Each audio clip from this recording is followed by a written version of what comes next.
Spy x family episode 1 की शुरुआत में हम देखते हैं एक कार को कोई चला रहा रहता है और वो दो लोग जो रहते हैं उस कार के अंदर उनका एक्सीडेंट हो जाता है और उनकी कार नीचे गिर करके पूरी तरीके से ब्लास्ट हो जाती है। अगले सीन में हमें दिखाया जाता है एक कंट्री के बड़े बड़े समझदार लोग आपस में बैठे हुए थे और बात कर रहे थे।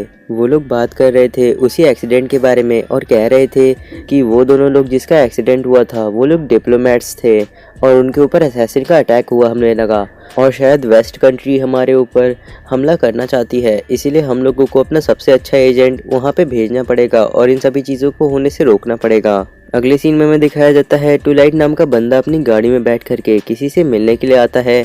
जो बंदा उसे वहाँ पे मिला था वो उसे काफ़ी सारी फ़ोटो देता है और कहता है कि ये प्रूफ है कि फॉरेन मिनिस्टर टोपी पहनते हैं। वो आदमी कहता है इससे तुम्हारा काम बन जाएगा। जो आदमी उसके सामने खड़ा था ट्विलाइट, वो कहने लगता है कि अब हम लोग इस सबूत के साथ फॉरेन मिनिस्टर को रिज़ाइन करने के लिए मजबूर कर देंगे। फिर ट्विलाइट वहाँ से चला जाता है और वो आदमी वहीं पे खड़ा रहता है। तभी वहाँ पे उसके पीछे से वही आदमी फिर से आता है।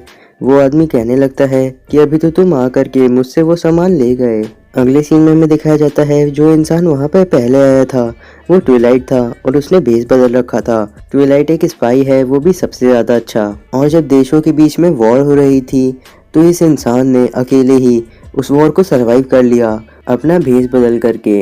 अगली सीन में ट्विलाइट के सामने एक लड़की बैठी रहती है और वो ट्विलाइट से कह रही रहती है कि मेरे पापा को काफ़ी ज़्यादा लॉस हो गया है। ट्विलाइट उसकी बातों में ज़्यादा कुछ ध्यान नहीं दे रहा था। तभी वो लड़की एक लड़की को प्रपोज करते हुए देखती है और कहती है हम लोग कब ऐसा करेंगे।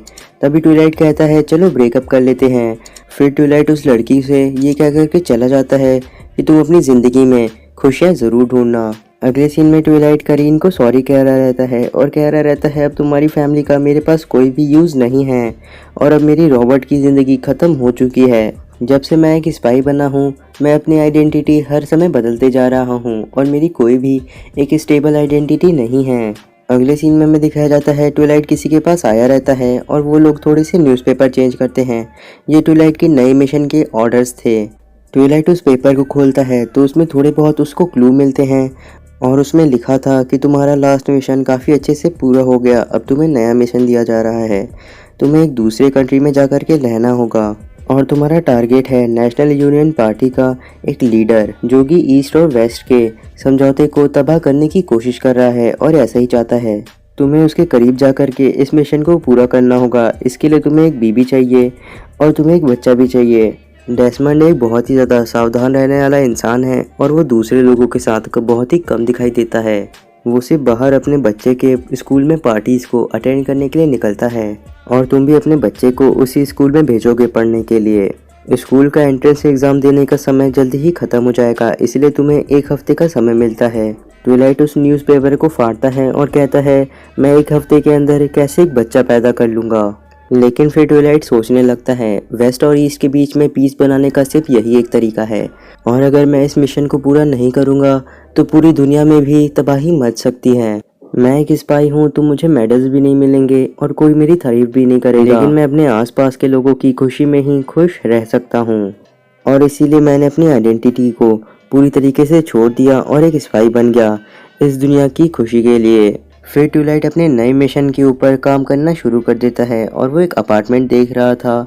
उसमें वो हर जगह को चेक करता है और कहता है कि यहाँ पे कोई भी वायर टैप्स या फिर मेरे ऊपर नज़र रखने की चीज़ें नहीं हैं। तो फिर वो उस अपार्टमेंट का एग्रीमेंट साइन कर देता है और इस बार उसने अपना नाम लॉयड फोर्जर रखा था। उसके बाद वो सोचने लगता है अब मुझे 1 हफ्ते के अंदर एक बच्चा पैदा करना है, ऐसे मुश्किल मिशन मुझे ही क्यों दिए जाते हैं। अगले सीन में वो एक ऑर्फनेज के पास आता है जिसकी हालत थोड़ी ख़राब थी। वहाँ से एक बूढ़ा आदमी बाहर आता है और कहता है तुम्हें किसी को अडॉप्ट करना है ना, चलो अंदर आ जाओ। लॉयड सोच रहा रहता है कि मैं अपने मिशन का काम पूरा कर सकता हूँ अगर मेरे पास एक बच्चा रहेगा, क्योंकि मैं खुद का चेहरा बदल करके एक बच्चा तो नहीं बन सकता पूरी तरीके से, चाहे मैं कितना भी अच्छा स्पाई क्यों ना हूँ। लॉयड उस बंदे से कहता है कि मुझे एक ऐसा बच्चा चाहिए जो कि लिख और पढ़ सकता है।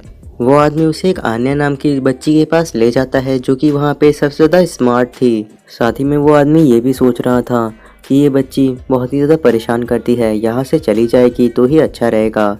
लॉयड सोचता है एडन कॉलेज को 6 साल से छोटे बच्चे अटेंड नहीं कर सकते हैं, लेकिन ये तो सिर्फ 4 साल की लगती है। वो लड़की तुरंत ही कहती है मैं 6 साल की हूँ। ऐसा लग रहा था कि वो लड़की लॉयड का दिमाग पढ़ पा रही है। देन वो एक क्रॉसवर्ड पजल उठा लेती है और कहती है मैं इसे सॉल्व करूँगी। फिर वो सॉल्व करना शुरू कर देती है।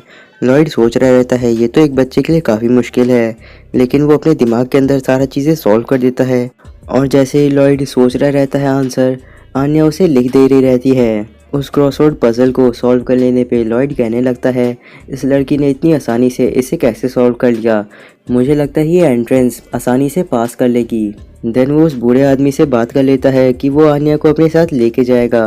वो बूढ़ा आदमी कहता है तुम उसे ले जा सकते हो और तुम्हें कोई भी डॉक्यूमेंट फिलअप करने की कोई भी ज़रूरत नहीं होगी। लॉयड अपने मिशन के बारे में भी उसी समय सोच रहा रहता है और आन्या को भी पता चल जाता है कि वो एक स्पाई है और वो काफ़ी ज़्यादा एक्साइटेड हो जाती है। तभी हमें बताया जाता है कि ये लड़की एक टेलीपैथ है और इस लड़की के पास है दूसरों का माइंड पढ़ने की एबिलिटी। ये एक फैकल्टी से भाग करके आई है जहाँ पे लोगों के ऊपर एक्सपेरिमेंट किए जाते थे और इसे भी एक एक्सपेरिमेंट करके बनाया गया था सब्जेक्ट 007, वो भी एक ऑर्गेनाइजेशन की मदद से। और उस जगह से भागने के बाद ये किसी को ढूंढ रही है जो कि इसका ख्याल रख पाए। अगले सीन में हमें दिखाया जाता है लॉयड आन्या से बात कर रहा रहता है और कह रहा रहता है आज से तुम मेरी बेटी हो और तुम हमेशा मुझे फादर कह करके बुलाओगी। आन्या तुरंत ही उसे फादर कहने लगती है। अगले सीन में लॉयड आन्या को घर लेकर के आता है।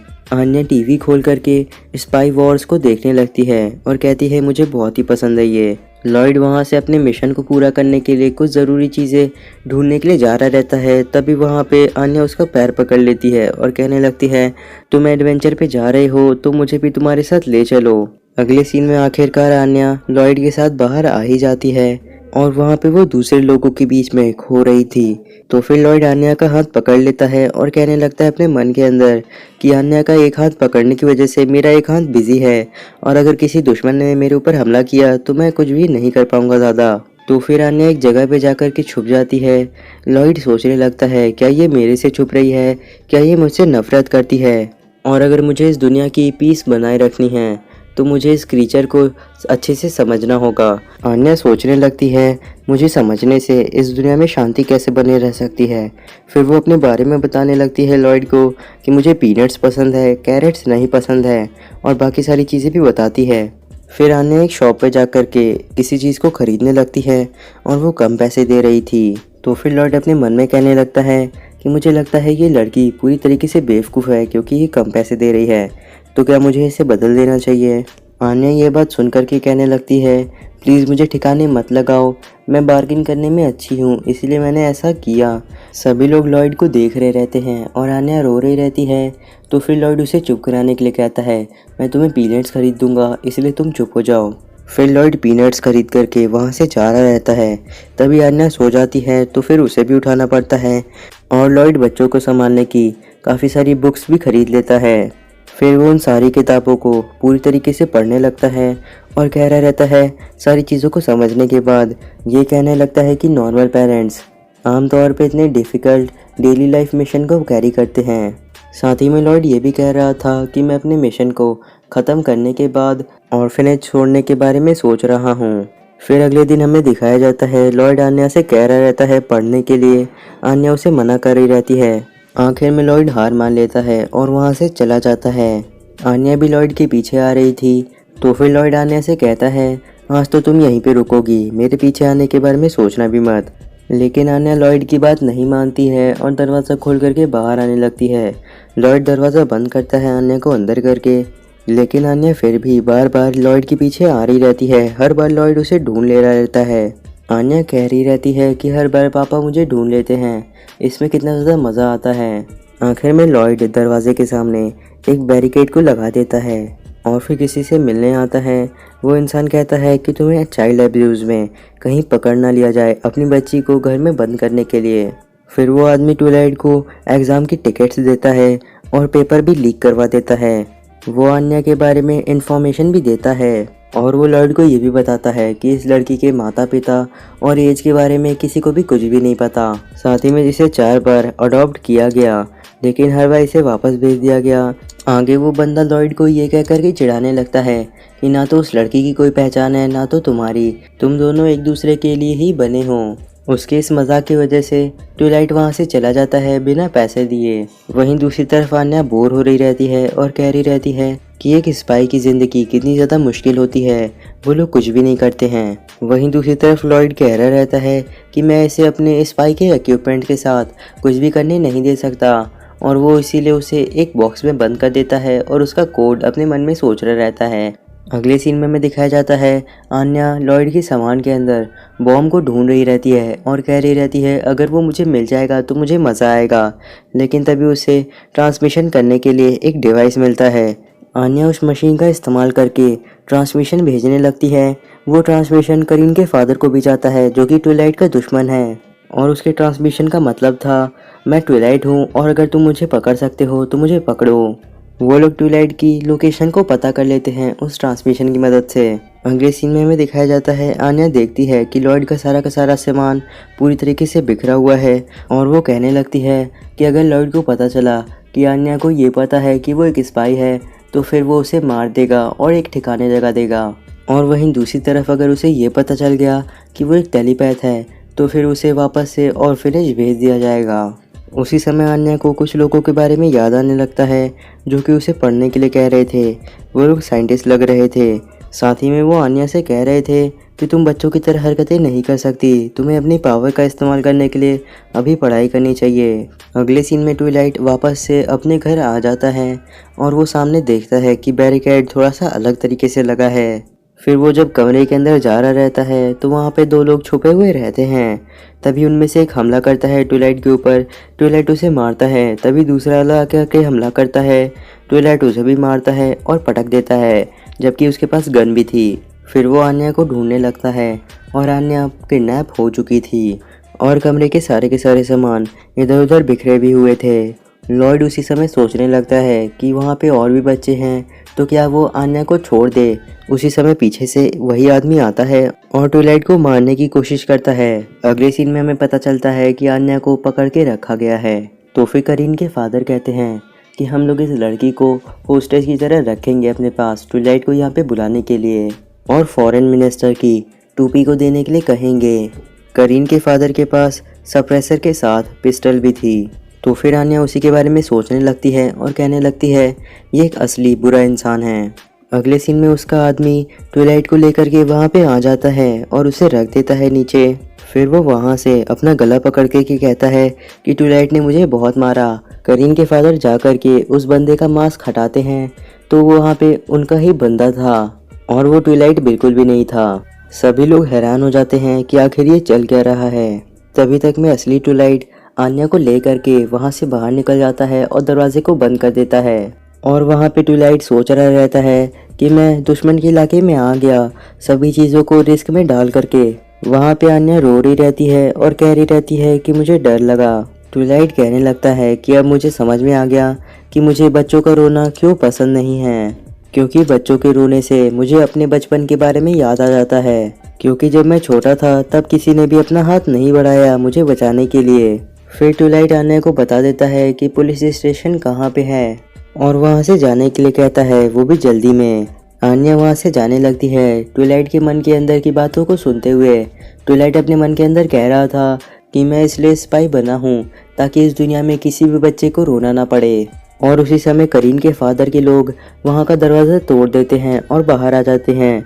वहाँ पे ट्विलाइट ने काफ़ी सारे ट्रैप बिछाए थे और वो वहाँ पे एक एक करके सभी को मार देता है। और आखिर में करीन के फादर के ऊपर एक बंदूक तानता है और कहता है अगर तुम चाहते हो कि तुम्हारी बेटी करीन एक आम जिंदगी जिए तो फिर मेरे पीछे आना बंद कर दो। फिर वो करीन के फादर को थोड़ा सा डराता है और वहाँ से चला जाता है। और जब वो बाहर चल रहा था तभी वो एक चीज़ को देख करके काफ़ी हैरान हो जाता है। और ऐसा इसलिए हुआ था क्योंकि अभी भी आन्या वहाँ बाहर ही उसका वेट कर रही थी।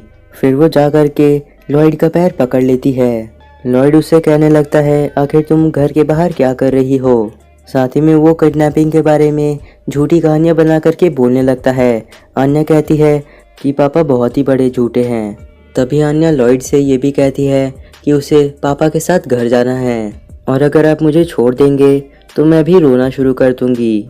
लॉयड उसी समय सोचता है कि इसे 4 लोगों ने 4 बार अडॉप्ट किया और वापस भेज दिया। तो फिर लॉयड आन्या के सर पे हाथ रखता है और कहता है ठीक है चलो अब हम चलते हैं अपने घर के लिए। अगले सीन में हमें दिखाया जाता है वो लोग ट्रैक कार में बैठे रहते हैं और वो लोग दूसरी जगह पे जा रहे थे क्योंकि वो लोग अपने पुराने घर पे नहीं जा सकते थे। लॉयड आन्या को काफ़ी सारी झूठी झूठी कहानियाँ बना करके सुना रहा था, लेकिन आन्या को पता था कि लॉयड की सारी कहानियाँ पूरी तरीके से झूठ हैं। अगले सीन में हमें एडन कॉलेज के एंट्रेंस एग्ज़ाम को दिखाया जाता है जहाँ पे लॉयड बाहर बैठा हुआ था और काफ़ी टेंशन में लग रहा था। वहाँ पे अंदर आन्या एग्ज़ाम दे रही थी और काफ़ी ज़्यादा चिंता में लग रही थी क्योंकि उसके आसपास के लोगों में से किसी को भी आंसर्स नहीं आ रहे थे और वो सभी अजीब अजीब हरकतें ही किए जा रहे थे। आन्या अपने पेपर को देखती है और तभी उसे याद आने लगती है कि लॉयड ने उसे किस तरीके से सारे के सारे आंसर्स पढ़ाए थे। अगले सीन में लॉयड चेक कर रहा रहता है कि आन्या का सिलेक्शन हुआ कि नहीं। आन्या का सिलेक्शन हो गया रहता है। लॉयड काफ़ी ज़्यादा खुश होने लगता है और आन्या से कहता है तुम पास हो गई। फिर वो आन्या को उठाता है लेकिन वो गिर जाता है। आन्या को लगता है कि लॉयड मर गया और वो उससे कहती है प्लीज़ मुझे छोड़ करके मत जाओ। लॉयड सोचने लगता है आखिर मेरे साथ हो क्या रहा है, मैं हिल क्यों नहीं पा रहा। अगले सीन में हमें दिखाया जाता है लॉयड की हालत ऐसी इसलिए हो गई है क्योंकि वो काफ़ी समय से आराम नहीं किया था। अगले सीन में वहाँ पे एक पोस्टमैन आता है और वो आन्या से कहता है एक लेटर दे करके कि अपने फादर और मदर को किसी को दे दो ये लेटर। लेटर लेने के बाद आन्या लॉयड के पास जाती है और उससे कहती है आपके लिए एक लेटर आया है। फिर वो लॉयड के साथ सो जाती है क्योंकि लॉयड नहीं उठ रहा था। लॉयड अचानक से उठता है और कहने लगता है आखिर तुम करना क्या चाह रही थी? क्या तुम मुझे मारने की कोशिश कर रही थी? और वैसे मैं कैसे किसी के सामने सो सकता हूँ? मैं एक बिल्कुल बेकार स्पाई हूँ। आन्या लॉयड को वो मेल दे देती है और पूछती है आखिर इसके अंदर लिखा क्या है। लॉयड कहने लगता है कि तुम्हारे स्कूल में एडमिनिस्ट्रेटर ने एक इंटरव्यू रखा है फैमिली का और उसके लिए फादर और मदर का होना बिल्कुल ज़रूरी है। लॉयड को पता चल जाता है कि अब वो मुसीबत में पड़ने वाला है।